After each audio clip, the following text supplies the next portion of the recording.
به این واسطه وظیفه علماست که حق بگن، ولو که کشتشن، به زندان برن، شهید شن، قربانیشن، باید حق بگن. وارث پیغمبر صلی الله علیه و سلم اون کسی نیست که تنها یک ریش و یک لنگوته داره به میراب امامت میده. باید در تمام امور قرآنی و اسلامی و عقیدوی باید وارث پیغمبر شوی. در مسائل حق و بیان حق، حتی بر رسول الله صلی الله علیه و مشرکین مکه دخترای مقبول پیش کرد. بیترین دخترا رو به تو میدیم، بیترین چوکی و موقفا رو بر تو میگیم، تو به این چیز دعوت نکن. پیغمبر علیه السلام فرمود والله رب کعبه قسم، اگر آفتاب را به دست راست و مهتاب را به دست چپ ما قرار بدیم، من یک ثانیه و یک لحظه از این دعوت دست نمیکشم.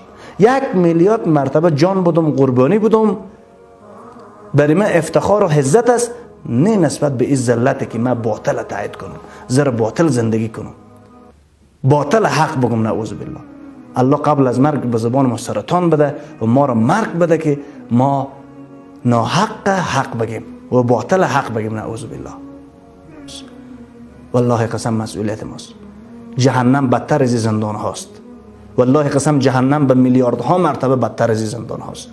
به والله قسم 1 دقیقه زندگی بهشت، در بهشت الله زندگی کردن، بالاتر از 100 میلیارد ریاست جمهوری و پارلمان ها و چوکی های سپنجی و رشخنده دنیاست. این دنیا فانی شده نیست، ختم شده نیست.